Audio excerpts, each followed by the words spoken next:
700 km de routes entretenues au Mali et plus de 1600 km de pistes aménagées. Ces chiffres nous viennent du ministère des Transports et des Infrastructures. Des réalisations faites en 2020-2025 sous l'impulsion du président de la transition. Le général d'armée Assimi Goïta accorde aussi une importance de taille à l'autosuffisance alimentaire, d'où un suivi précautionneux des besoins des cotonculteurs. Siaka Kone et Seydou Traoré reviennent pour nous dès le début de ce journal sur les acquis de ces départements durant les 5 ans de gouvernance de la transition.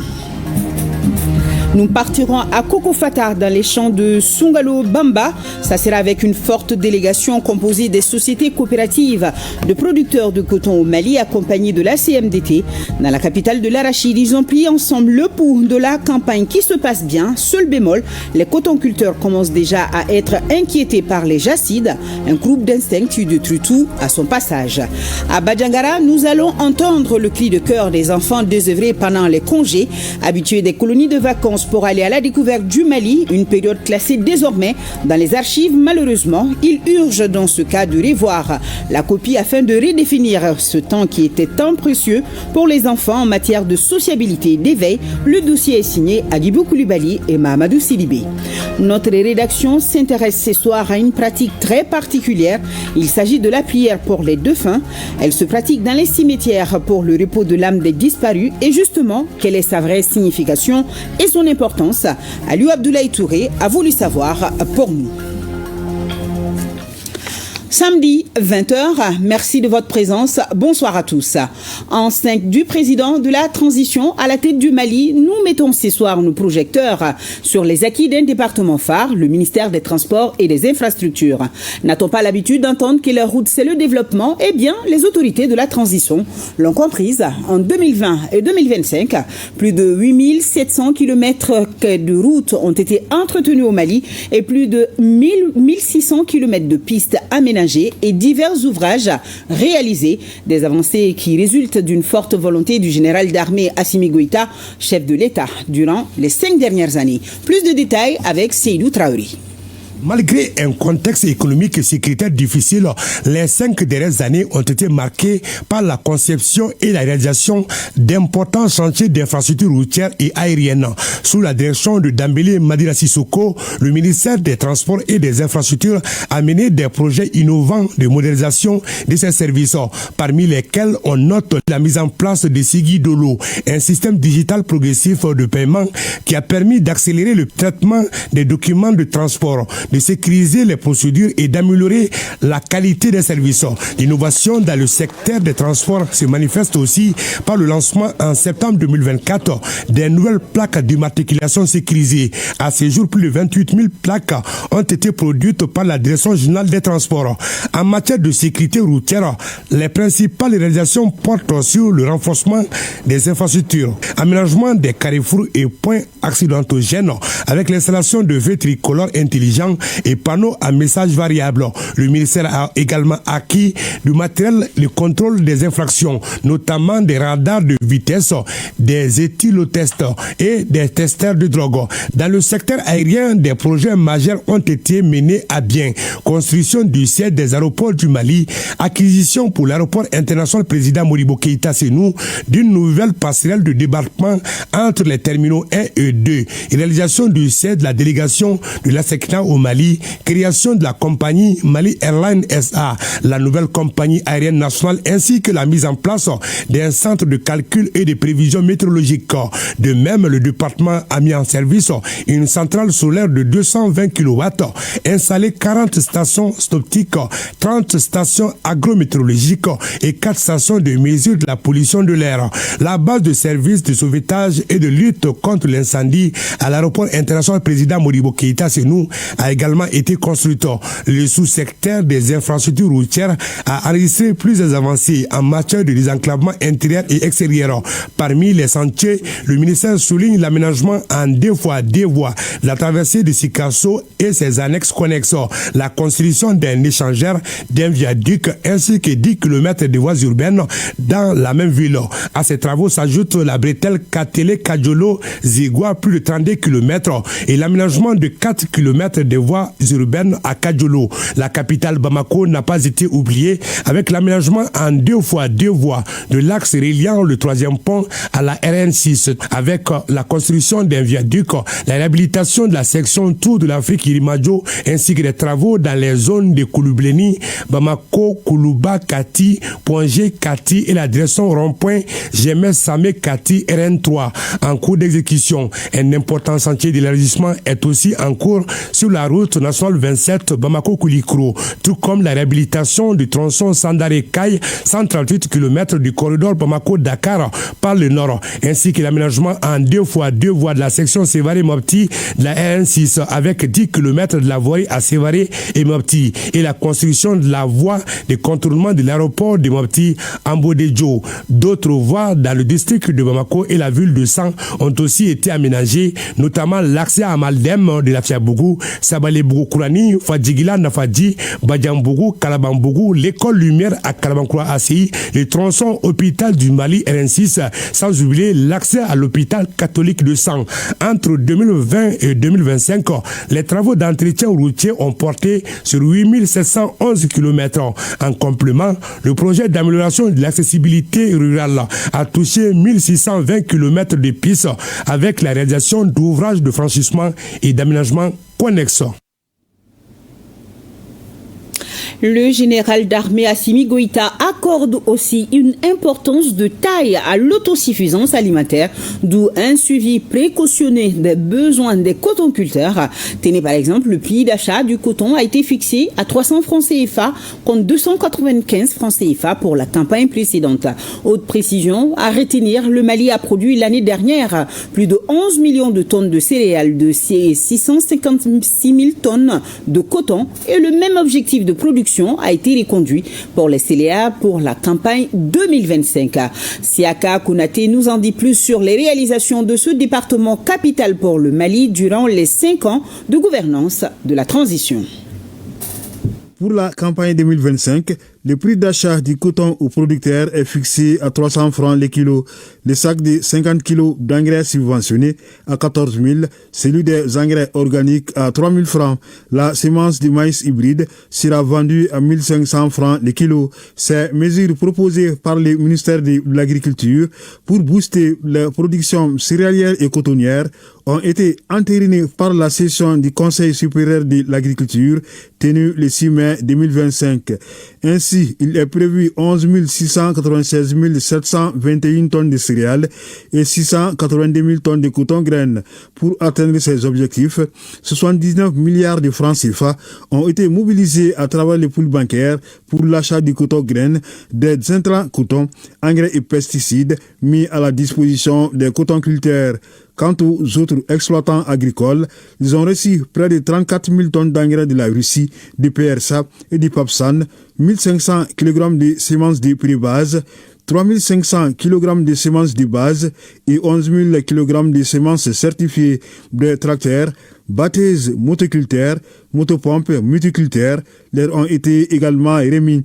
Pour ce qui est de la situation phytosanitaire, les superficies prospectées sont estimées à 313 850 hectares, sur lesquels 178 205 hectares sont infestés. À ce jour, 129 389 hectares ont été traités. La campagne agricole 2024 a été impactée par les inondations, d'où l'indemnisation de plus de 14 000 producteurs par le commissariat à la sécurité alimentaire. 2769 hectares de superficie ont été aménagés principalement dans les irrigations de proximité.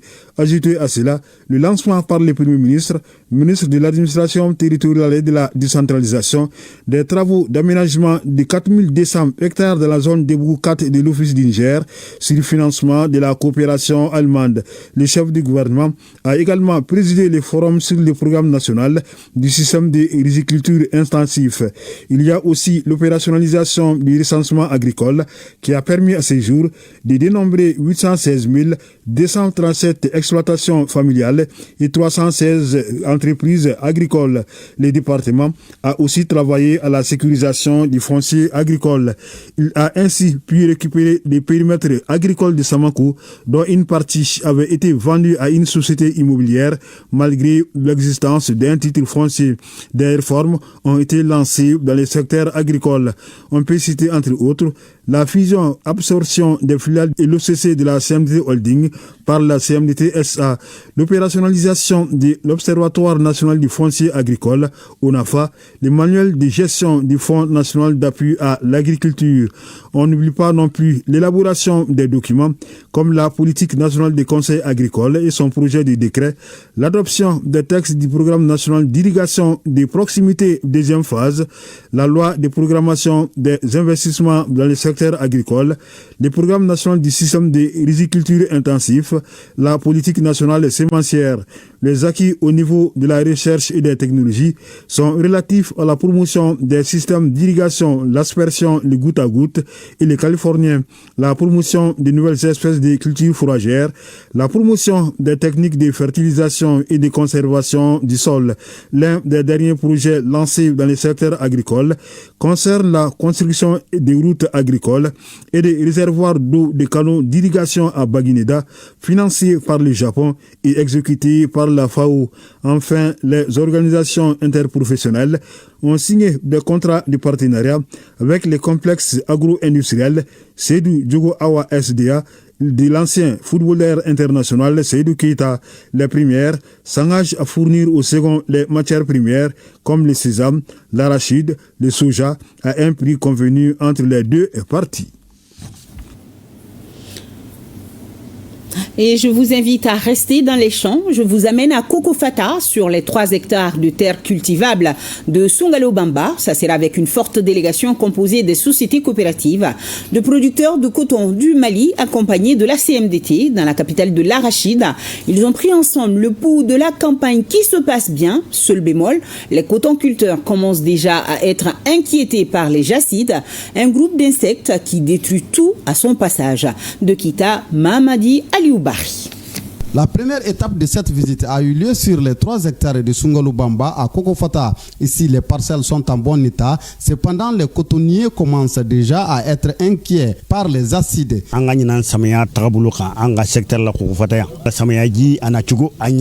Nous sommes cette année sereins quant à la question de la présente campagne agricole. La pluie est favorable, le coton promet avec au moins 97% de réalisation. Les paysans ont perçu leur argent de coton, ce qui veut dire que la CMDT tient toujours ses promesses. Nous faisons face aux mêmes difficultés d'il y a 3 ans. Le retard d'acquisition des intrants. L'autre grande difficulté est l'anti-jacide.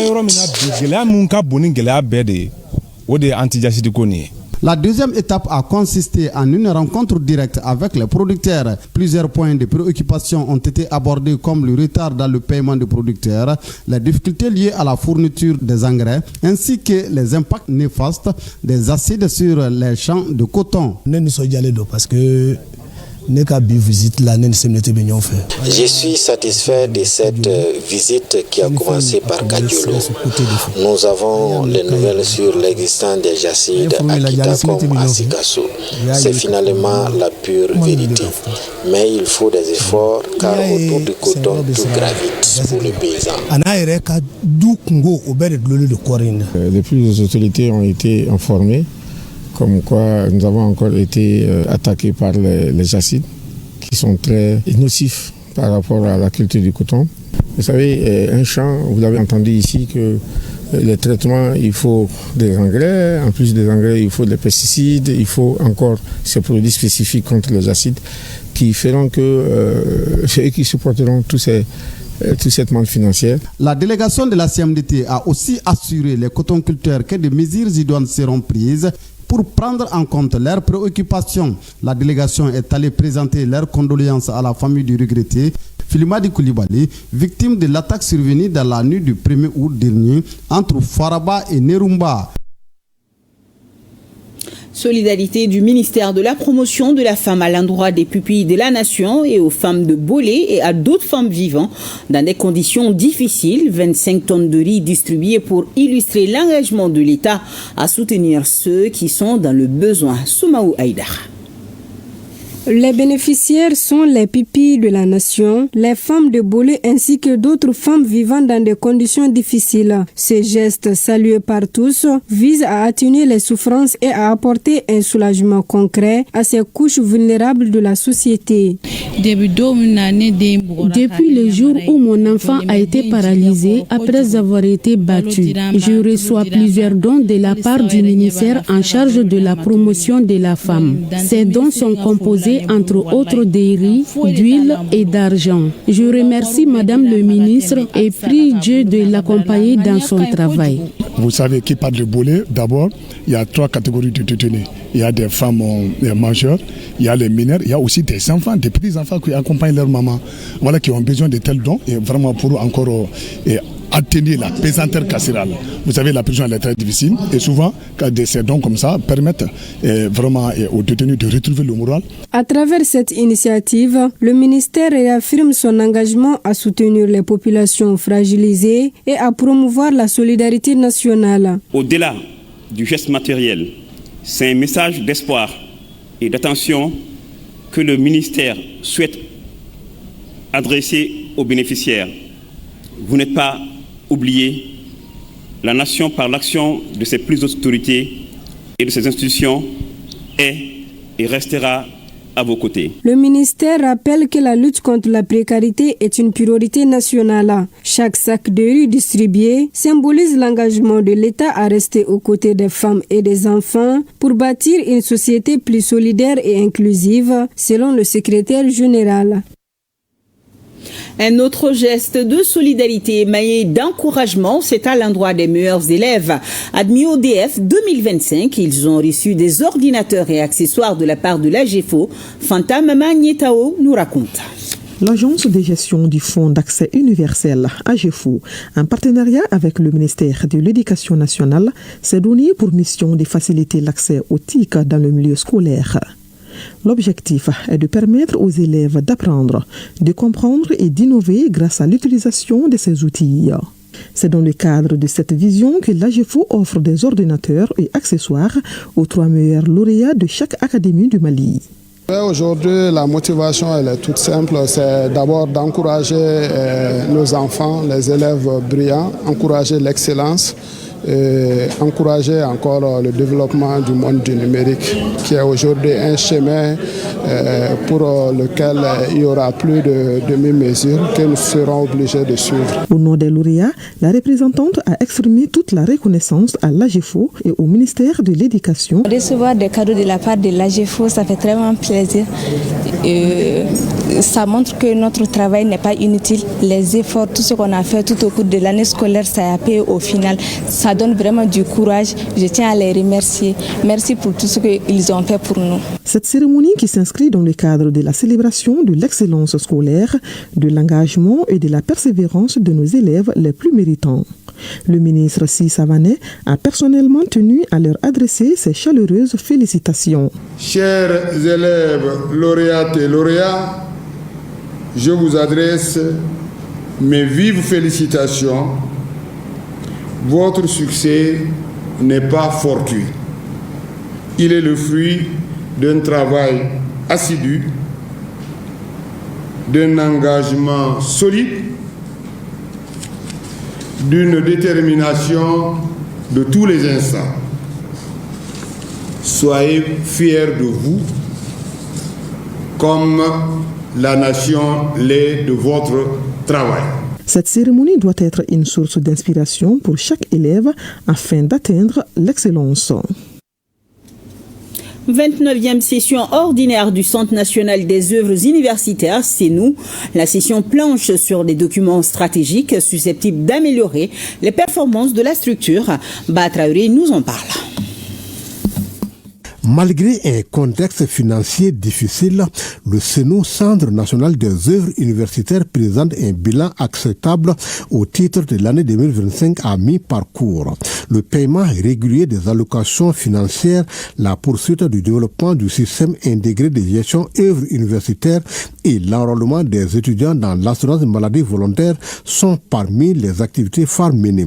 Sur les 38 activités programmées pour le premier semestre 2025, nous avons pu exécuter 29 activités, soit un taux d'exécution physique de ces activités de 76,31%.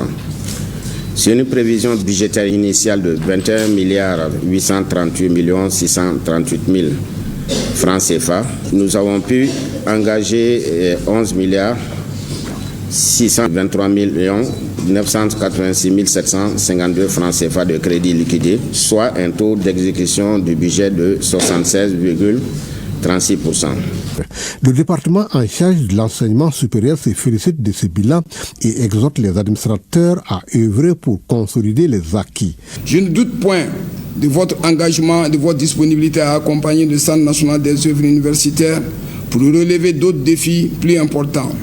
Je reste persuadé que vos analyses, critiques et suggestions aboutiront à des recommandations pertinentes qui permettront au Centre national des œuvres universitaires d'améliorer substantiellement la qualité de ses prestations dans l'accomplissement de sa mission d'assistance aux étudiants. Au cours des travaux, les administrateurs plancheront sur 2 délibérations relatives à la révision du cadre organique du CENU et à la tarification des chambres de la maison des hôtes de Kabbalah.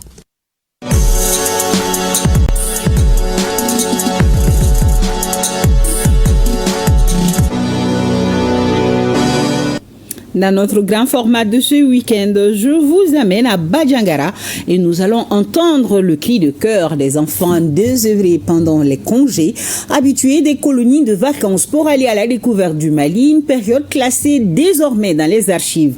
Malheureusement, il urge dans ces cas de revoir la copie afin de redéfinir ce temps qui était tant précieux pour les enfants en matière de sociabilité et d'éveil.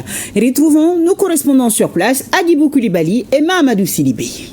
La colonie de vacances était à Badjangara un véritable creuset de transmission des valeurs sociales. Pour le chef du 2e quartier, son abandon marque une rupture regrettable avec les traditions qui fondent l'identité locale. La colonie de vacances, vous savez, les enfants, ils ont le savoir, c'est-à-dire les connaissances, mais ils n'ont pas vécu encore le savoir-faire. Donc une fois organisées les colonies de vacances, ils viennent, c'est pour palper.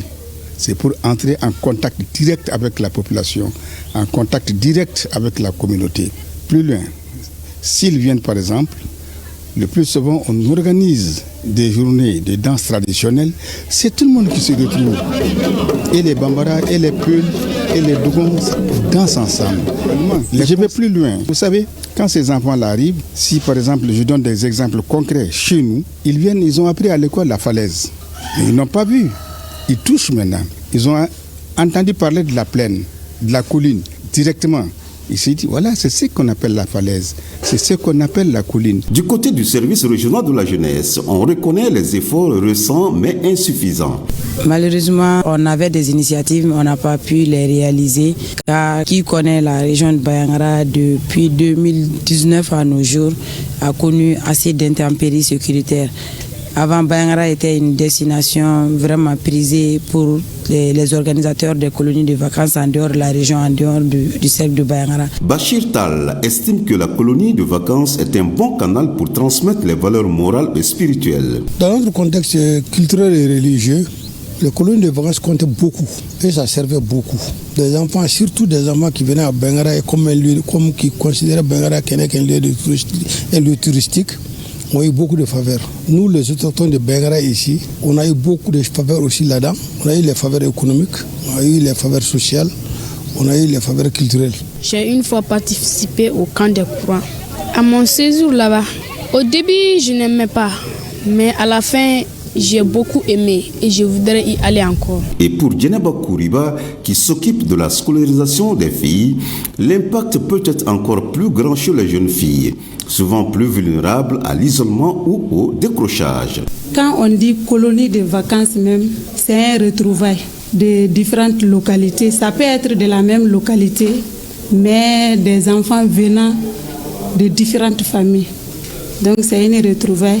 Et dans cette retrouvaille, d'autres ont des situations, des problèmes, des barrières, et d'autres ont des solutions pour ces barrières. L'école elle-même voit dans ces espaces une opportunité complémentaire. Pour les autorités scolaires, les colonies de vacances permettent de consolider les acquis pédagogiques. Nous estimons que les colonies de vacances sont une complémentarité de ce que l'académie organise en temps d'apprentissage ordinaire. L'école classique telle que nous la connaissons enferme l'enfant entre les quatre murs durant toute l'année, mais les colonies de vacances permettent aux enfants d'avoir en fait une attitude extravertie, vous m'excusez, vis-à-vis de l'extérieur. Alors ce qui leur permet d'embrasser de nouveaux horizons. C'est aussi une occasion de brassage pour des enfants venus de différents horizons, alors qui se croisent, n'est-ce pas, et qui vont vers des horizons inconnus et qui font d'autres découvertes. Les colonies de vacances ne sont pas un caprice ni une récompense réservée à une élite. Elles sont un besoin éducatif, social, culturel, surtout dans une région comme Badiangara où les enfants ont peu d'alternatives pendant les vacances. Ramener les colonies de vacances à Badiangara, ce serait offrir à tous les enfants une fenêtre sur le monde, sur eux-mêmes, sur leur avenir. Voilà, le dossier est signé Agibou Koulibaly. Le ministère fédéral allemand de la coopération économique et du développement apporte son appui au renforcement de la sécurité alimentaire et nutritionnelle dans les régions de Mopti, Ségou et Badiangara. Boubacar Sankari Suleiman Tepsouké nous en parle. Financé à plus de 7 milliards de francs CFA pour une durée de 52 mois par le ministère fédéral allemand de la coopération économique et du développement, BMZ, le projet Tissal, transformation inclusive des systèmes alimentaires locaux dans le centre du pays, a pour objectif d'améliorer les moyens de subsistance des jeunes adultes en renforçant les chaînes de valeur centrales et résilientes dans les systèmes alimentaires des régions de Ségou, Mopti et Banyangara. Notre ambition est de soutenir les producteurs agricoles, je précise les agriculteurs, les éleveurs, les pêcheurs, en particulier les femmes et les jeunes dans l'adoption des pratiques agroécologiques résilientes au climat. Appuyer le développement de chaînes de valeur locales porteuses, créatrices d'emplois décents et de revenus durables. Le projet qui vient d'être lancé pour la région de Mopti va mener plusieurs activités en lien avec la sécurité alimentaire et la nutrition, l'agriculture et la résilience climatique, le développement économique, la cohabitation pacifique et inclusive. Nous allons investir sur la réhabilitation et construire des infrastructures agroalimentaires. Donc il y a certains producteurs qui seront accompagnés, équipés, il y a des infrastructures qu'on va mettre en place. Et puis il y a d'autres activités en termes d'accompagnement des structures communautaires comme les coopératives, en termes de la gestion économique. Nous avons des activités de réseautage entre les différentes parties prenantes aux systèmes alimentaires. Et ces activités vont toucher plusieurs bénéficiaires, à savoir les jeunes, les femmes et les personnes vivant avec un handicap des 10 communes des celles de Djinné, Mopti et Sofara. Nous nous engageons à accompagner ce projet à tous les niveaux, en facilitant l'accès en terrain, en assurant la coordination entre les services concernés et en veillant à l'atteinte des résultats escomptés. Le projet Tissal est mis en œuvre par Welt Unger Hilfe, WHH, en consortium avec Humanité et Inclusion, HI, et Donilab. À Koutiala, une mission du ministère en charge de la culture rencontre les autorités régionales et la population. C'est dans le cadre de l'espace de débat et d'éducation à la citoyenneté appelé Faso Barokene. Reportage Brahima Kone, Amadou Dolo. Toute idée humaine ou divine qui prend le passé comme racine a pour feuillage l'avenir, a-t-on coutume de dire. C'est fort de cette citation que le ministère en charge de la culture a initié face au Barokene ou encore Maya Anidambe Kene, un espace d'éducation à la citoyenneté. Pour la circonstance, les Koutialais venus nombreux ont visiblement eu du plaisir à écouter 4 grands paroliers et gardiens de la culture malienne, à savoir Bourama Soumano, Adaman Kouyaté, Aziz Traoré et Tchekoura Koulibaly. Je suis bien convaincu que la culture est le levier essentiel de cohésion sociale, de paix et de développement. Cet espace de dialogue et de transmission des savoirs et valeurs traditionnelles vient à point nommé pour renforcer ces convictions partagées. Nous avons constaté qu'il y a beaucoup d'entraves à la bonne cohésion sociale. Bravo à la population de Koutiala pour avoir répondu massivement à l'appel de la nation. Chacun trouve son compte et c'est ça l'essentiel vraiment. Qu'il y ait un changement de comportement, c'est le plus important. Nous travaillons pour ça. La finalité, c'est un lendemain meilleur pour le Mali. Passia Nibuokolo pour un Mali d'Inkoura, autrement dit la connaissance des origines de soi pour la construction d'un nouveau type de Malien, tel est le thème principal de Faso Barokene du mois d'août 2025. Les problématiques auxquelles la culture est confrontée sont nombreuses et impactent négativement nos valeurs traditionnelles. Il s'agit entre autres de la méconnaissance de la culture par la jeune génération, due aux influences négatives et diverses. L'incidence des autres cultures exogènes sur celle du Mali,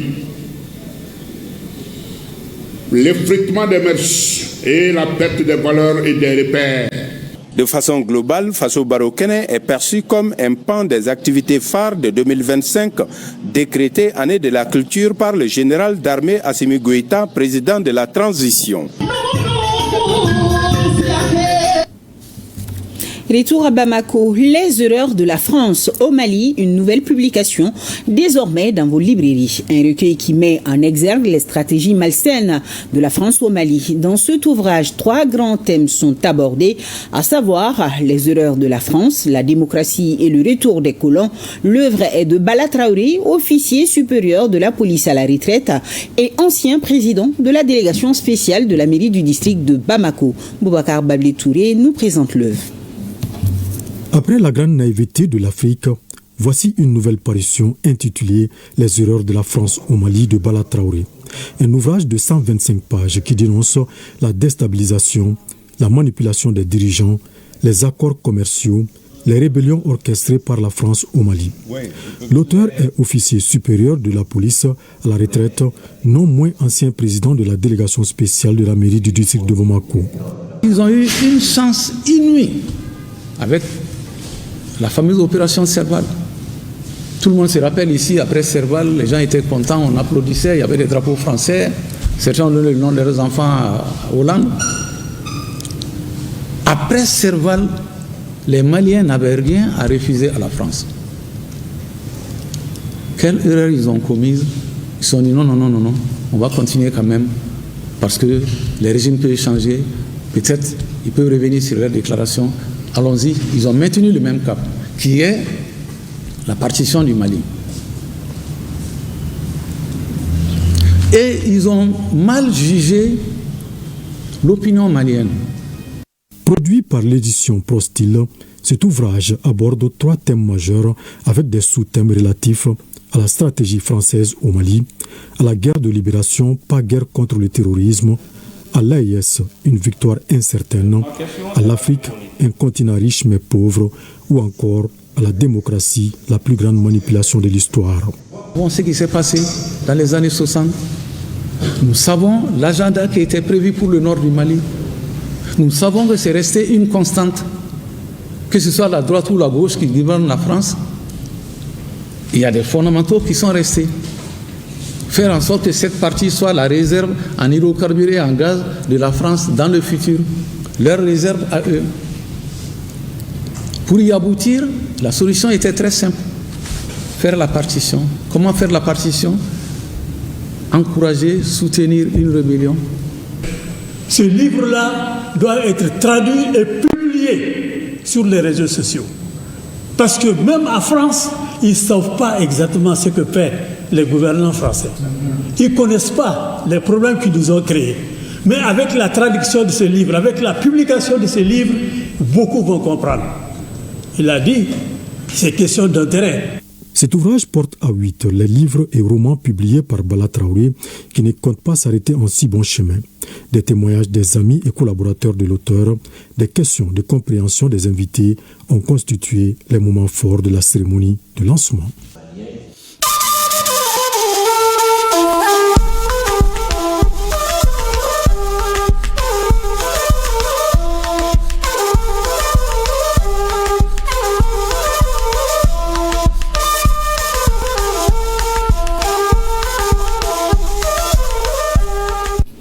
Deux personnalités chez le ministre nigérien de la Défense nationale. Il s'agit du ministre de l'Environnement burkinabé et de l'ambassadeur de la République arabe d'Égypte en fin de mission au Niger.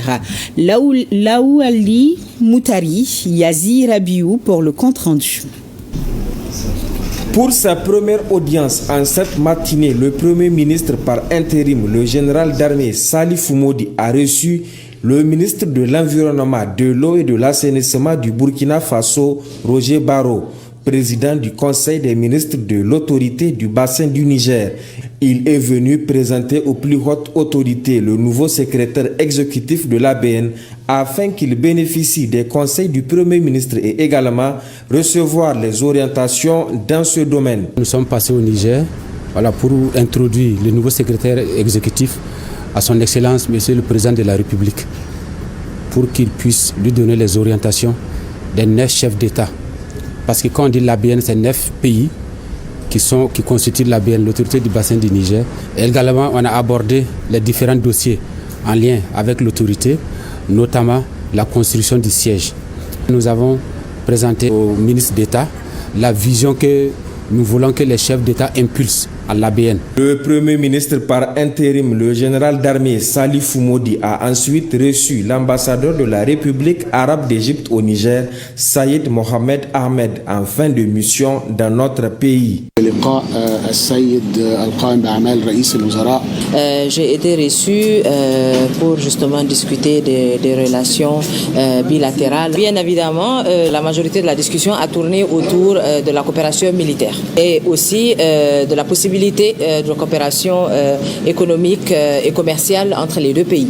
Et les domaines dans lesquels la République arabe d'Égypte pourrait apporter son expertise, son assistance et son appui. La République arabe d'Égypte a notifié qu'il y aura une augmentation sur les bourses d'études et de formation pour les bénéficiaires nigériens. La République arabe d'Égypte a apporté aussi son appui et a confirmé son aide dans l'assistance de la République du Niger et aussi de l'État du Sahel dans la lutte contre le terrorisme. Il a surtout été question du renforcement des relations de coopération bilatérale et sous-régionale au service exclusif du développement de notre pays et de ses partenaires. Et celui que nous allons vous montrer à présent est un exemple à suivre. Il s'appelle Belemvir et il a fait montre de résilience face à son double handicap. Il souffre d'une surdité congénitale, mais ce double handicap n'entrave en rien sa volonté de sortir de la précarité et de l'état de vulnérabilité dont ses semblables font l'objet dans la société. De la confection des briques à la soudure en passant par la colombiculture et la vente des matériaux de construction, Belemvir est un jeune entrepreneur burkinabé qui forge l'admiration et qui insuffle de l'espoir et montre que le handicap n'est pas un frein à l'autonomisation ni à l'épanouissement. Martin Kaouga Ouedrago et Solange Guigma nous le présentent. Atteint de surdimmunité, Ali Belemvir refuse la fatalité. Après un bref passage à l'école classique, il décide de s'installer à son propre compte. Confectionneur de briques au départ, il s'est mis également dans la vente de matériaux de construction. Aujourd'hui, Ali Belemvir, malgré son double handicap d'audition et de la parole, dispose d'une entreprise florissante au secteur 4 de la ville de Kaya. Il faut dire que j'ai appris à confectionner les briques en observant le travail de mon père à mon jeune âge. Après la classe de CM2, je me suis lancé dans cette activité. Ensuite, j'ai mis en place une boutique dont la gestion est assurée par ma femme. Puis, je me suis intéressé à la soudure et la vente du ciment. L'élevage est une passion. Pour moi, tout travail est bon à prendre. De la confection des briques, la soudure, à la vente de ciment et agrégats de construction, en passant par le ferraillage et la colombiculture, Ali le sourd-muet touche à tout. Son entreprise, qui fonctionne sur fonds propres, dispose de 2 tricycles pour les besoins de livraison. L'idée est de sortir de l'état de vulnérabilité dont ses semblables font l'objet dans la société. Je ne suis pas de ceux qui aiment jouer à la victime. Je refuse de tendre la main avec les cahiers au bord des voies, comme certains de mes semblables le font. Moi, j'aime travailler pour subvenir aux besoins de ma famille et de mes parents. Mon travail m'a permis de construire une maison et d'autres que j'ai mis en location. J'ai pu réaliser tout ça grâce à mes économies. Pour communiquer avec la clientèle, il bénéficie de l'aide de 2 interprètes. Il se sert également de son téléphone ou d'un cahier pour passer ses commandes. Ses traducteurs sont Suleiman Sawadogo, un employé, et sa fille aînée qui vient d'obtenir son certificat d'études primaires cette année. Je suis très contente de ce que mon père fait. Il subvient à nos besoins et il a payé un vélo pour moi. Appuyer mon père dans la traduction avec les clients, ce n'est pas un fardeau pour moi, mais une fierté de l'aider à passer ses commandes à Ouaga. Je suis très fière de mon père. C'est une jeune entreprise qui emploie 12 personnes et contribue à la formation de bon nombre de jeunes, dont des sourds-muets. Certains se sont installés à leur propre compte. J'ai commencé à travailler dans son entreprise de confection de briques, mais c'est un travail qui me causait beaucoup d'ennuis de santé. Il m'a aidé à faire la maçonnerie. Présentement, ce travail me convient. Ça me permet d'avoir ma pitance et de me construire. J'ai appris à confectionner les briques quand j'étais tout petit. C'est ma mère qui me l'a recommandé et maintenant je suis employé ici. Cela me permet d'avoir ma pitance et d'aider mes parents. Mon patron ne parle pas ni n'entend pas, mais c'est un travailleur acharné. Il nous traite bien et nous paie correctement. C'est un homme intègre et son travail est apprécié de tous, de même que ses produits. Pour le commun des mortels, voir un sourd-muet détenir une entreprise qui intervient dans divers secteurs d'activité est une preuve de résilience face à la déficience auditive et de la parole. Son abnégation au travail, la rigueur dans ce qu'il fait et sa détermination à sortir de la précarité fait de lui un homme respecté dans son entourage. Je paye ces articles, les matériaux qu'il vend ici, des briques, je fais souder les portes ici, je paye également des dalles. Voilà. En tout cas, moi j'apprécie beaucoup non seulement la qualité des articles qu'il vend, de son matériel, et il est également moins cher. Facilement, il comprend les gens. Et ensuite, là où on pense qu'il va être dur, c'est le contraire. Quand on prend par exemple l'histoire de Orange Money, pour moi c'est extraordinaire de voir un sourd-muet qui fait en tout cas des échanges en Orange Money. Alors quand tu viens pour payer aussi, et surtout la question des chiffres là, non, on trouve que c'est facile. Donc moi-même je me dis que non, ce n'est pas un sourd-muet ordinaire comme les autres. Dans l'exercice de ces différents métiers, Ali Belem Viré a perdu des marchés par manque de patience de certains clients et le refus de tolérer la différence.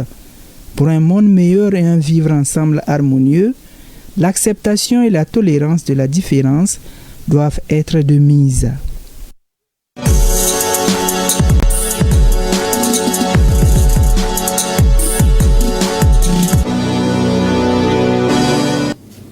Peut-être que Belem Viré est sportif également. Bonsoir Abdul Karim Kaba. Bonsoir Anya Loutaré, bonsoir tout le monde. Oui, avec l'équipe nationale de sourds-muets qui a gagné beaucoup de médailles et beaucoup de trophées. Eh bien, bravo à cet artisan, partisan de la paix. Merci beaucoup Abdul Karim Kaba. Alors, nous allons parler de football. Le Maroc gagne la finale du CHAN 2024. Oui, le Maroc a battu Madagascar 3-2, remporte son 3e titre. Avec cette victoire, le Maroc devient la première nation à remporter 3 fois le championnat d'Afrique des Nations, c'est-à-dire CHAN. Les Lions de la classe privent les Malgaches d'un premier sacre. Le Maroc confirme ainsi une nouvelle fois son statut de géant du football africain. Bravo au Maroc. Handball, l'équipe nationale junior en partance sur l'Algérie pour la CAN a reçu le drapeau national Abdul Karim Kaba. Cette équipe défendra le Mali à la prochaine CAN féminine junior en Algérie dans 8 jours. Elle a reçu des mains du secrétaire général du ministère en charge des sports le drapeau national. On en sait plus avec Moussa Diabaté. Cette cérémonie officielle de remise du drapeau national et des équipements sportifs marque le début des missions des Aigles juniors dames de handball qui représenteront le Mali à la 32e édition de la CAN de handball de leur catégorie. Le président de la Fédération malienne de handball s'est félicité des résultats obtenus au préalable et reste confiant pour une place honorable. Et nous allons tenir haut ce drapeau et nous allons tout faire pour que les pays soient fiers de nous en retour. Nous avons acquis plusieurs expériences et je pense qu'on va faire profiter ces expériences. Aujourd'hui, le Mali est symbole de résilience. Le Mali est symbole de courage. Le Mali est symbole de bravoure. Et quand c'est des dames qui portent les couleurs du Mali, nous devons être fiers. Parce que là où la femme va, elle sort avec la tête haute. Les sélectionneurs nationales et ces joueuses espèrent bien s'illustrer durant cette compétition. On va mouiller les maillots et on va écouter nos entraîneurs et ce qu'ils nous ont montré, on va le faire, Inch'Allah. Nous amènerons la coupe avec nous. Ces enfants sont avec nous depuis 3 ans maintenant, depuis cadet. Donc elles ont évolué et la mentalité aussi, on espère qu'elles ont compris beaucoup de choses. Et nous sommes en train de travailler dans ce sens pour les amener à envoyer un bon résultat pour le Mali. Cette CAN junior féminine de handball se déroulera à Oran en Algérie du 6 au 13 septembre. Le Mali est dans le groupe 2 avec l'Angola, la Guinée et le Kenya. L'équipe malienne quitte Bamako le jeudi 4 septembre prochain. Le Traoré, vous êtes invité à suivre cette formation de handballeuse pour cette CAN junior. Merci, on va le faire et bonne chance à nos chères dames. Et Barry qui vient de nous promettre qu'elle va nous ramener la coupe. Donc on va suivre, c'est du 6 au 13 septembre donc Abdul Karim Kaba. Tout à fait. Nous allons continuer avec la Super Coupe Générale d'Armée Assimi Goïta qui n'est pas seulement le football sur le terrain, mais avant on va parler de la phase de groupe de la Super Coupe donc qui tend vers sa fin. Et oui, avec les différentes rencontres au stade Mamadou Konaté, au stade Wenzin Koulibaly, déjà hier, Mopti gagne devant Gao 2-1. Nara a été battu par l'équipe de la présidence après un score de parité un but partout. Au tir au but, la présidence l'emporte 11-10. Un but partout sur le score qui a sanctionné les 90 minutes entre Kidal et San. Les Sanois gagnent par 3-0. Douila l'emporte également par ce même score de 3-0 devant Bayangara. Cet après-midi au stade de Wenzin Koulibaly, Tombouctou gagne 2-0 face à la formation du gouvernement. Au stade Mamadou Konaté, Sikasso a gagné devant Kaï dans la poule C, un but partout à la fin du temps réglementaire et au tir au but, Kaï gagne 4-3. Taoudoni n'a pas fait le poids devant Ségou dans la poule B. Taoudoni a été battu par 3-0. Cette 5e et dernière journée des matchs de poule de la Super Coupe Générale d'Armée Assimi Goïta prendra fin demain avec 4 rencontres, notamment au stade Mamadou Konaté, 16h, Kita CNT, 18h, Menaka Bamako, au stade Wenzin Koulibaly, 16h, Douanzan Bougouni et Koutiala Nyoro. Oui, ça tend vers sa fin. Je le disais tantôt, Abdul Karim Kaba, ce n'est pas seulement le football sur le terrain. La coupe, elle est aussi facteur de cohésion, de fraternité et d'économie. On a vu les délégations au musée national et vous nous en parlez, oui. Tout à fait. Après le parc national, le musée national, la soirée traditionnelle et des séances de couleurs de montée au lycée sportif Ben Oumar Sy à Kabbalah. Eh bien, la Super Coupe Générale d'Armée Assimi Goïta n'est pas seulement le football sur le terrain, elle est aussi facteur de cohésion, de fraternité et d'économie. Et oui, la Super Coupe Générale d'Armée Assimi Goïta est tout. En ce sens, elle favorise l'entente, la paix et la cohésion entre les jeunes du Mali. Au stade Mamadou Konaté, tout comme au stade Wenzin Koulibaly, ils sont par cœur vendeuses de pâtés, de jus ou des photographes à se frotter les mains. Chaque soir, à la faveur de la Super Coupe Générale d'Armée Assimi Goïta, ces acteurs gagnent leur quotidien. On en sait plus avec Famrou Djourti. Au-delà du spectacle sportif et de l'engouement populaire, la Supercoupe de football général d'armée Assimi Goïta se révèle comme une véritable source de revenus pour de nombreux Maliens. Des photographes au parqueur et autres petits vendeurs de sachets d'eau, en passant par des vendeuses d'arachides et les détaillants de cigarettes, cette compétition profite à bien plus qu'aux seuls acteurs du ballon rond. Vraiment, Supercoupe, en Atougonyana, il y a à 5 éditions, il y a édition d'Urunay. À chaque édition, les stades accueillent des centaines de supporters venus encourager leurs équipes. Cette forte affluence crée une opportunité en or pour les petits vendeurs.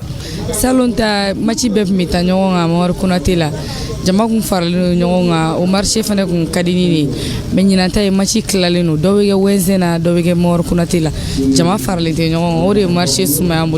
les arachides grillées et fraîches se vendent très bien. Elles plaisent autant aux jeunes qu'aux adultes.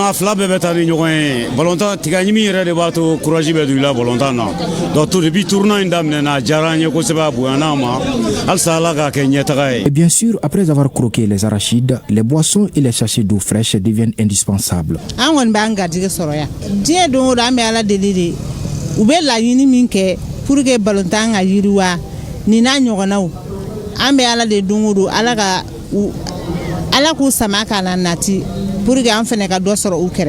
Ces petits revenus, parfois considérés comme marginaux, sont cruciaux pour de nombreuses familles. Même les parqueurs tirent leur épingle du jeu.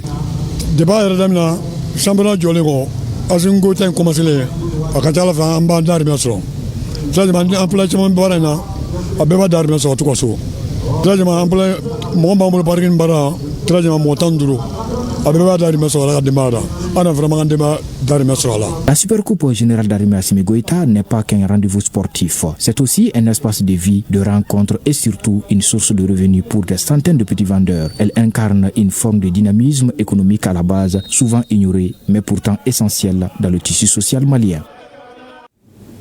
Elle est surtout facteur de cohésion, de brassage entre les jeunes du Mali. Oui, pour la première fois cette année, la Supercoupe générale d'armée Assimi Goïta a vu la participation des 19 régions du Mali, une première, et bien plus les institutions, c'est-à-dire la présidence, le gouvernement, le CNT et le district de Bamako. Environ 500 personnes des jeunes du Mali sont regroupées à la faveur de cette Coupe générale d'armée Assimi Goïta.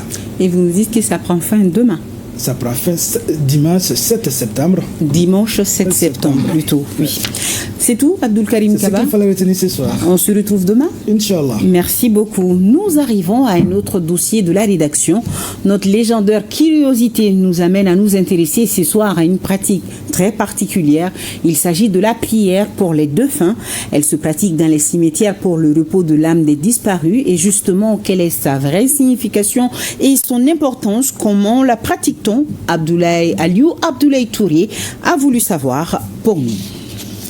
Depuis une dizaine d'années, le sexagénaire Foussine Diakité se rend régulièrement au cimetière de Hamdallaye pour se recueillir sur la tombe de ses défunts parents.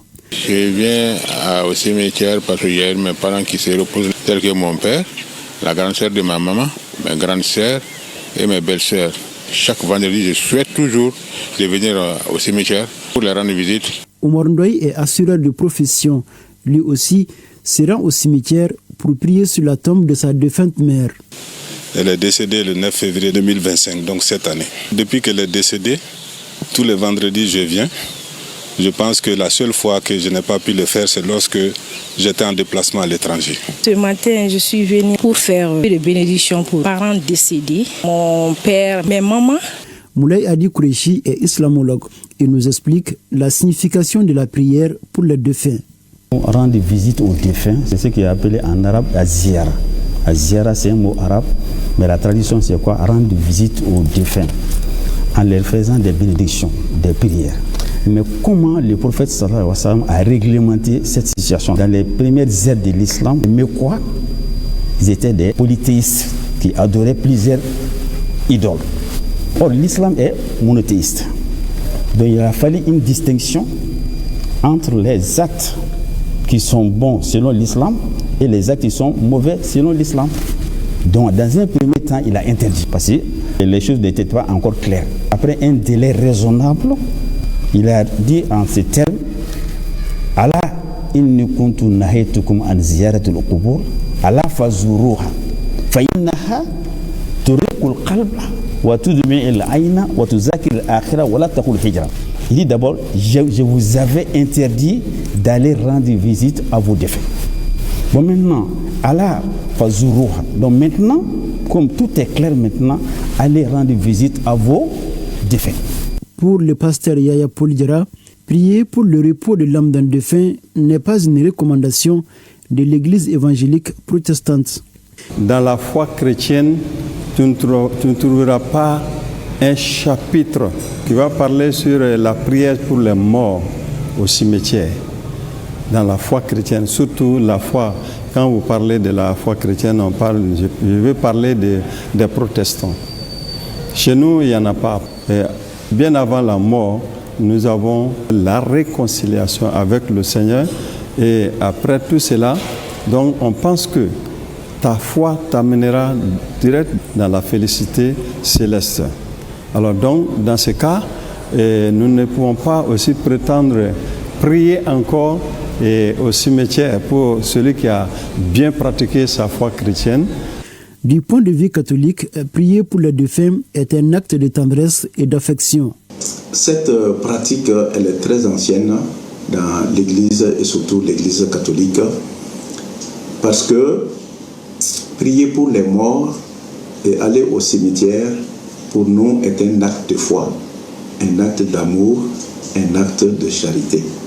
Étant donné que nous disons qu'il y a communion, pour les retrouver spirituellement, nous pensons que le lieu propice et indiqué serait le cimetière, qui d'ailleurs est un lieu favorable au recueillement.